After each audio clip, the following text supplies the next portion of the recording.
भगवत भक्त मेरे प्यारे मित्रों, माताओं व बहनों, शास्त्रों में पूजा के अनेक विधान बताए गए हैं,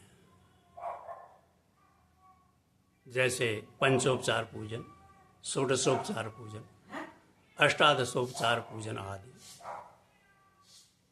मैं पूजा के क्रम के विषय में आपसे चर्चा करूं, उससे पहले मैं आपसे कुछ और बात करना चाहता हूं। मैं अपने उन युवा साथियों के संशय को दूर करना चाहता हूं जो विद्या अध्ययन कर रहे हैं या घर गृहस्थी के काम में उलझे हुए हैं और उसके लिए धनार्जन कर रहे हैं, नौकरी कर रहे हैं।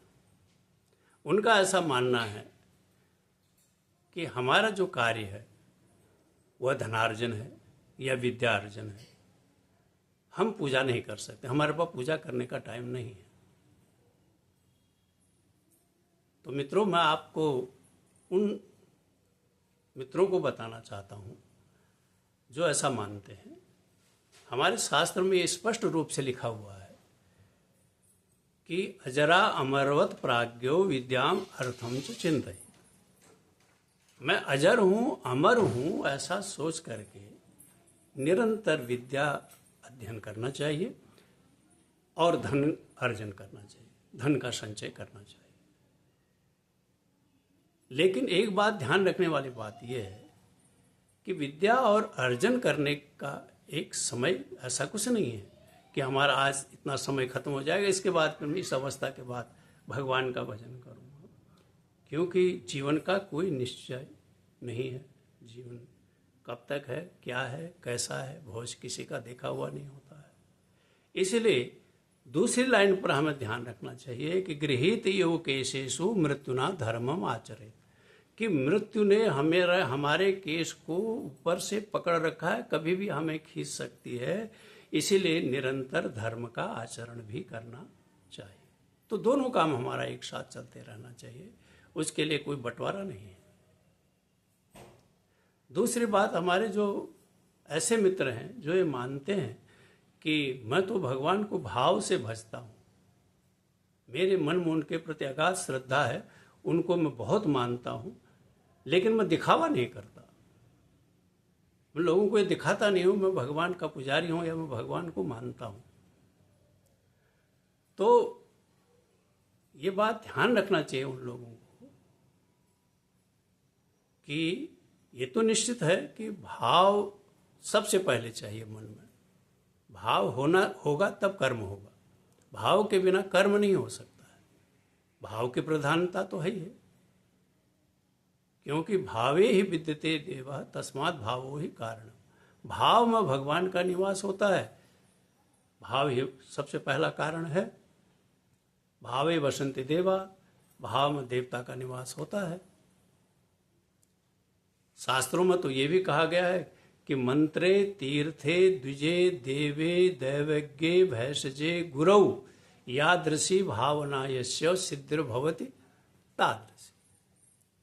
मंत्र में, तीर्थ में, ब्राह्मण में, भगवान में और ज्योतिषी में, दवा या डॉक्टर में, अपने गुरु में जिसकी जैसी भावना होती है वैसा ही उसको फल मिलता है। तो भावना का तो प्रभाव है ही। गोस्वामी तुलसीदास जी ने कहा है रामचरितमानस में कि भवानी शंकरो वंदे श्रद्धा विश्वास रूपिणो।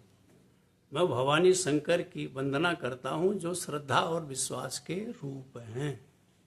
उन्होंने तो भवानी शंकर को श्रद्धा विश्वास का रूप कह दिया, लेकिन उन्होंने भी कर्म किया। पूरी रामचरितमानस जी की, रामचरितमानस में पूरे अपने प्रभु का, अपने इष्ट का वंदन किया, प्रार्थना की, उनका अर्चन किया।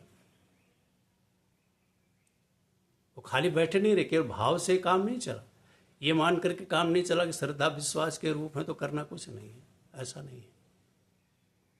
मंत्र में, तीर्थ में, ब्राह्मण में, भगवान में जैसी भावना जिसकी होती है वैसा उसको फल मिलता हुआ ठीक है। लेकिन मंत्र को मानने के लिए उसको जपना पड़ेगा, तीर्थ को मानने के लिए उस तीर्थ में जाना पड़ेगा, भगवान को मानने के लिए उसका अर्चन करना पड़ेगा, उसकी पूजा करनी पड़ेगी, भाव तो दिखाना पड़ेगा, भाव के साथ कर्म करना पड़ेगा। अच्छा, मैं आपसे ये बात पूछना चाहता हूँ, आप माता पिता को मानते हैं, पत्नी से प्रेम करते हैं, प्रेयसी से प्रेम करते हैं, भाई बहनों से प्रेम करते हैं, आपके अंदर बहुत अगाध श्रद्धा है, भावना है, लेकिन यदि आप उसको प्रकट नहीं करेंगे तो दूसरे को कैसे पता चलेगा कि आप उनके प्रति श्रद्धा रखते हैं, उनसे प्रेम करते हैं। प्रेम में तो इजहार चाहिए, तभी आपके अंदर की भावना वहां तक पहुंचेगी। ये बात ध्यान रखना चाहिए कि हमको भाव तो अंदर रखना ही है, लेकिन भाव के साथ कर्म के द्वारा उसका अर्चन करना है, उसका बंधन करना है, उस पर अपने कर्मों से अपनी भावनाओं को व्यक्त करना है, तभी आपके वास्तविक भावों का फल आपको प्राप्त होगा। भगवान के साथ भी यही बात कि भगवान को मानने के लिए भगवान के प्रति भाव होने के साथ साथ उसका पूजन करना, सत्संग करना, आरती करना, ये बहुत आवश्यक है। बिना उसको किए आप केवल भाव के माध्यम से प्रभु को प्राप्त नहीं कर सकते। अन्यथा भगवान भी यही कहेंगे कि ठीक है, मैं तो अपने भक्त को मानता हूँ, वो मुझे भाव से मानता है, मेरे प्रति श्रद्धा रखता है, मैं भी अपने भक्त के प्रति प्रेम रखता हूँ, हो गया।